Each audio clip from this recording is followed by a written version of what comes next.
Hambo to zoom. Hambo. Oro. Acha yo inna mo. No wada mo zoom. Wada mo zoom. Yeso. Ka yeso.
He found a way.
Allah pero mala bukan nata yangi Komoro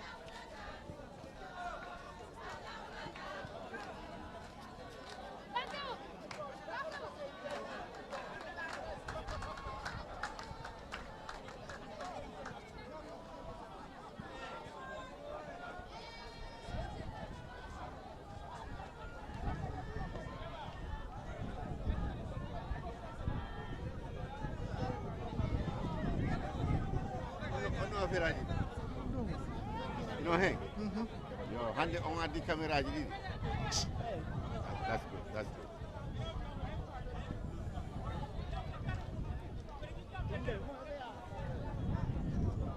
ablaɗo ɗo yimɓaɗiraji mina andi hayji artie ɓe beltoto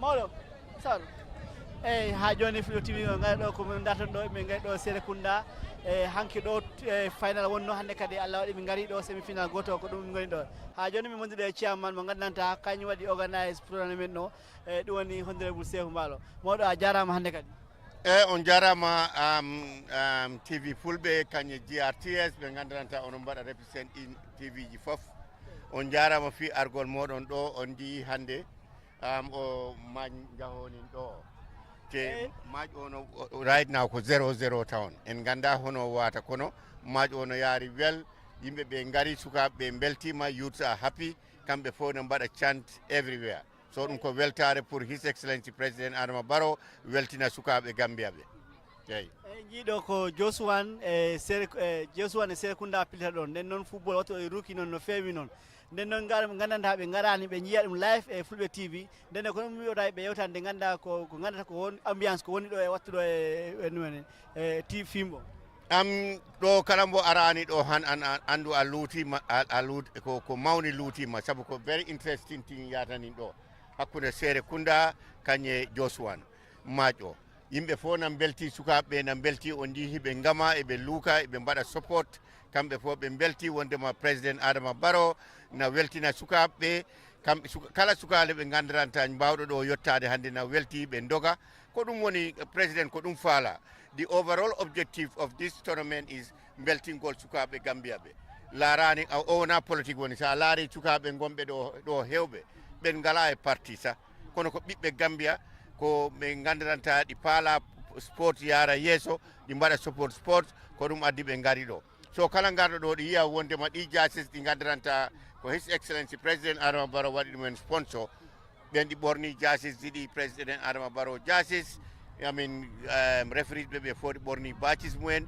so ɗum ɗi wonan ɗumen weltare a bete ha nden a jarama ciamon a jarama ok ha yesso ok tunkara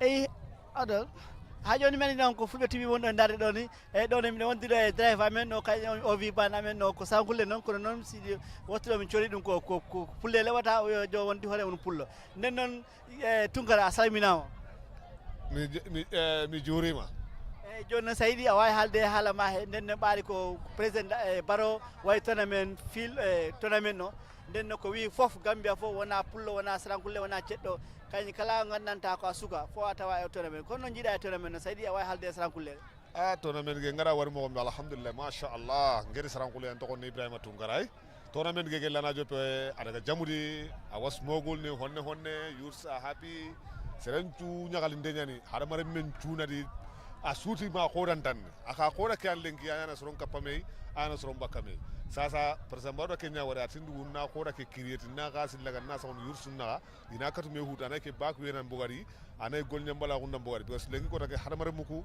i gaɗo keɓe keñan naɓurenga naɓure ke xa kiren mene xaɗa koɗa ñana aɗo sange ken sange ɗo soye ogama sange ɗo soyero mena xeeri lantayitni o hay ken xeeri ya noxondi alhamdulillah o allah tigana admin secretary ngay regati Sidi Cissé ok Lamin Seri finance Moussou Dramé women secretary ya Kunsu Wayre so youth deputy president ke Sedi Lamin ke Sedi Wayre alhamdulillah walla tigana gouverneur walla tigana baron nange eni sirlu ya gara dabara nanti ko onya bane alhamdulillah mashallah ndaka tanga ko no mare mun ngani ngani soro mbafla bari me mbafla ko youth are happy baro ay menke jangolem badi ya chokoti nga ñommuta dindingol fondingol nga baku yebula suñaro ni ñin kunta ya nga bebula nga tilinyon na nga feya be tulu nga jelew ke wala mu kayrote wala mu kayro fana sababote harma di nal buga tulunyo yal buga jele nyoy dron alla kayro aka jamfale harma di fale diya nyoy ne o timindi ya wala na baroko peace tournament fondinke wolu alna be kafunyon na nga mbulodi nyonna nga ke kelinde Gambia is one wone cadre unique si preta Dieu mba fait ça assalamu alaikum jamio so say na hajanne yaaje ka ambiance be nyame na say min mata min mabe jang ite be muno fola mole ko ha say wala be min be keri jang min mom mabe jam ba fula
Gioca a Lenzo.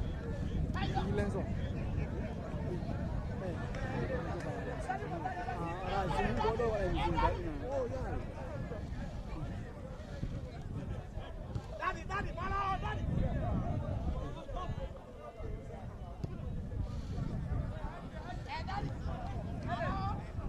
Ne gioca solo.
Fabi, sit down.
Kundan cuma ada ayu.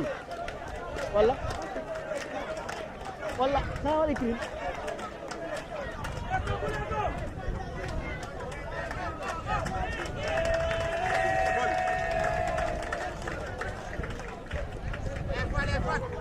You have only one floor, roadway.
What are we doing?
leen filmé moo di leen filmé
Tugara, adoda kebul wala hani, adoda kebula.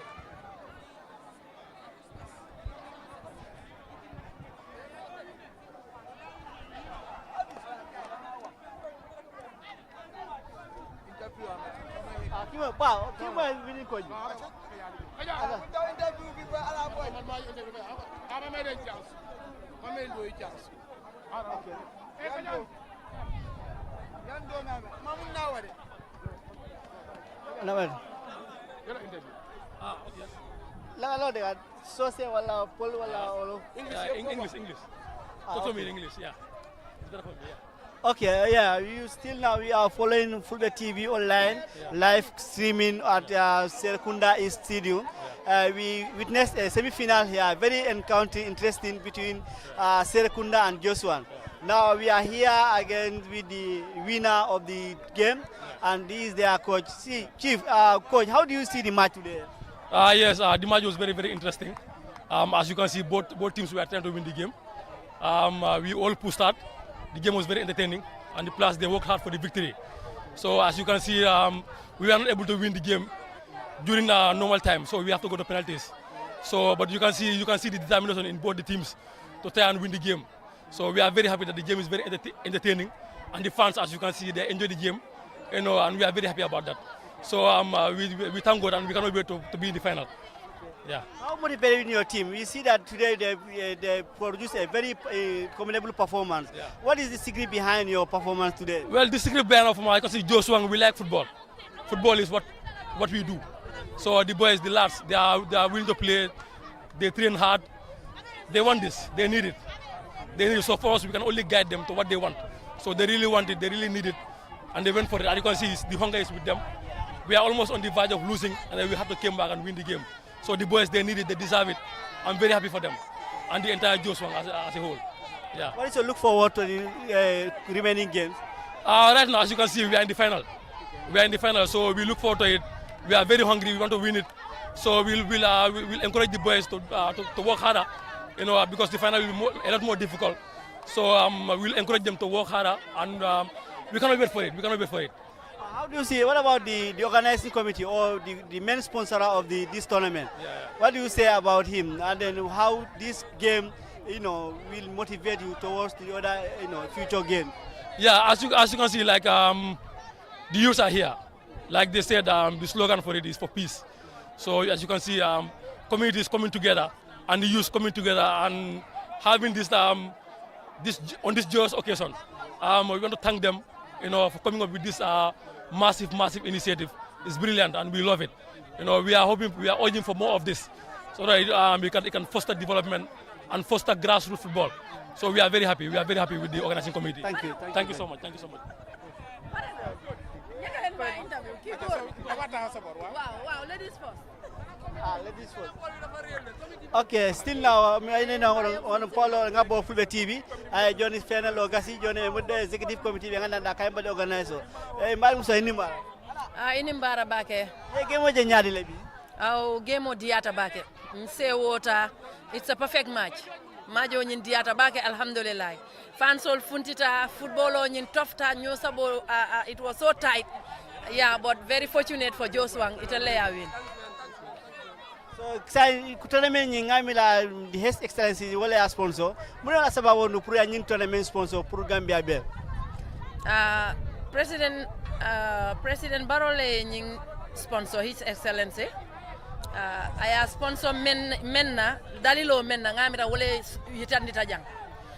Pour youth sol ye kontaan youth sol ye tara ñoo kono youth sol ye du ñoo kono kayro ye sabati tulungo nen jelo ay ke kuti membe banko sambala kadu ñillom sama alfalti ni katata ñola tulungo nen jelo la anin kontano wo mu yirwalete wala yatinna ay ñinke andunga example o jejanne exact example of me yatinna ayake nga wala jejambi wala tinna kontanta baki. Okay, awada baraka wa. Baraka baki, thank you. Okay, still now we are following Fulbe TV. I'm here with the Deputy Youth President, Youth Advisor of NPP. So, Mr. Man, is he Youth Advisor? Yes, to the President. Yeah, it's my brother as well as my neighbor. He's a good Yes, man. I'm the So Deputy President of the party as well, yes, you are right. So, how do you see the match today? Thank you very much. As alluded to by my colleague, Musu, this tournament is purely initiated and sponsored by the President of the Republic of the Gambia, His Excellency President Barrow. And as Musu said, the intention of sponsoring this tournament is exactly what has manifested itself here. We've seen young people exhibit talent. We've seen young people exhibit endurance. They have played for 40 minutes. The first half, 40 minutes, the second half. And we have seen how the game was calm. The discipline injected into the game, from the players to the fans, it was cool. And you can see the fans were very close to each other, but we have not registered any violence from the beginning of the tournament all the way. And the most interesting part is that we have seen, even though it is Ramadan, we have seen young people come in their numbers to support their communities. So this goes to show that peace is the only way, and President Barrow recognizes that, and he recognizes sports as a tool to propagate for peace. So we have seen our young people to be very responsible. They have exhibited that high degree of responsibility, that high degree of discipline, and that spirit of the game and all that. And that has been really exhibited. So we want to thank His Excellency, the President of the Republic of the Gambia, but also thank all the teams, participating teams, their coaches, the players, their fans, for the discipline that they maintain. But again, also, we want to thank you, the media.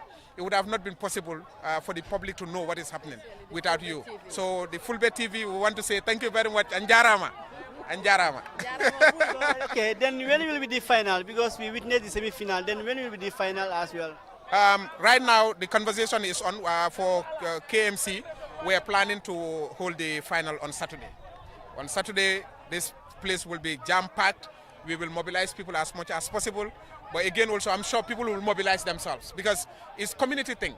This is purely community. You see, Joswang, when Ibo Town played yesterday, they were here. I mean, Latikunda Sabiji was here today. Joswang and Serakunda, they all came in their numbers. So Saturday, inshallah, we'll be here to witness the final, and it's going to be in grand style.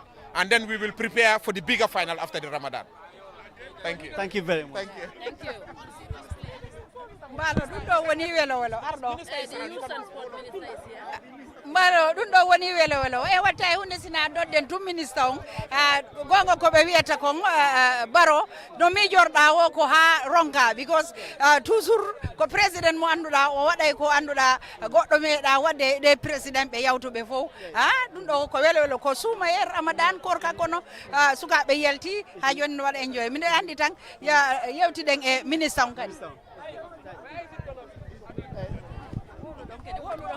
eyyi ko noon noon en kadi no haaliri ni e jiiɗo faydal no waɗi intéressant no feewi noon joni ala ko mbatten mine yalta ɗo yeride ministre mo gandanta on tambiti fujinaru ndu e nder Gambia ɗo eyyi nden noon on jarama haɗo pooɗo gabbo men rek ndaɗo ɗum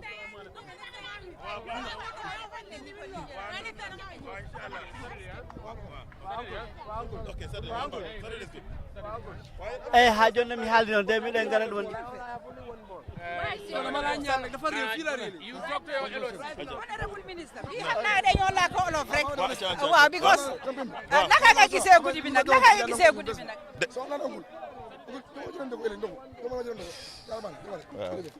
naka nga gisee guddi bi nag waaw alhamdulilah sant yàlla lu bëri bëri kontaan nañ trop ci semi final bi ni mu demee jeexee nii si jaama tey yàlla may ndam ñi nga xam ne ni ñooy Josuwan wala of course xam nañ ne waa Serekunda tam nangu nañ ko football moo demee noonu waaye kontaan nañ trop ci président ci li nga xam ne ni moom la sponsor pour ndaw ñi am peace tournament mu nekk football bi nga xam ne nii du wone talent rek waaye bëgg nit ñi nekk benn bëgg a jokkale dëkk yi bëgg a jokkale ndaw ñi ak mag ñi te gis nañ toonaat bi ni mel rafet na trop. xam naa ne moom am nga at tuuti Jawara fekk na la fii te Jammeh fekk na la fii président Barrow soo ko bëggee réet because yoo xam ne kenn musu koo def rek la dee def.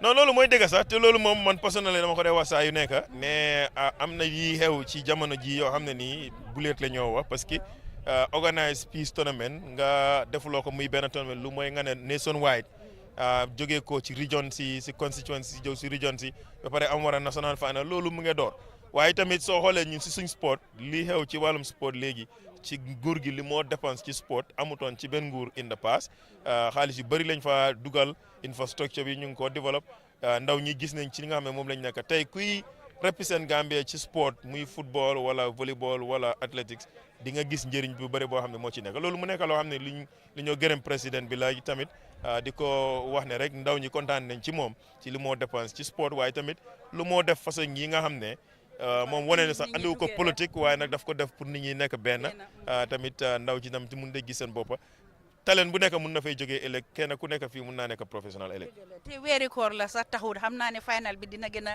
humba because nit ñi dinañ gis lii online te xam nañ ne lii xew te du lii rek xam naa am na ñu amee seen fun tamit di wone dina gën a attract nit ñi health wise doo lekk rek te da weeri koor la ñëw fii tamit def sports bi ba tey dafa gën a yokk health yi xale yi ak ñun mag ñi fi nekk yëpp non mooy dëgg non waaye well of course li nga wax ñu fi nekk ñu ngi fi ñi seetaan télé WhatsApp bi vidéo si démb ñun ñëw nañ fi waaye nag tey dama dem liggéey rek ñu ngi naan ma gis naa la ngay play football te ñoo ngi ñëwuñ fi loolu moo wane rek mooy with technology beeg léegi ku nekk fu mu nekk mun naa gis lu bëri ba bitim réew so kontaan nañ ci wax te ni nga ko wax loolu la soo xoolee tey nit ñi pare nañ ñu ñëw nekk fii nii almost 2 hours seetaan football gannaaw naa fi la nit ñi exercise kuy dox loolu yëpp wér-gu-yaram la te mu nekk loo xam ne lu rafetlu la am na fi nekk ay mag yu fi nekk yoo xam ne ordinaire li xëy na temps bi ñu ngi toog seen kër yi waaye dox nañ ñëw ba fii loolu mbégte la ci ñun ñuy gërëm ñëpp rek ñu ñëw fekk si gërëm organiser yi gërëm chairman bi nga xam ne ni moo jiite comité bi ak ki nga xam ne mooy executive coordinator region bi di honorable Singate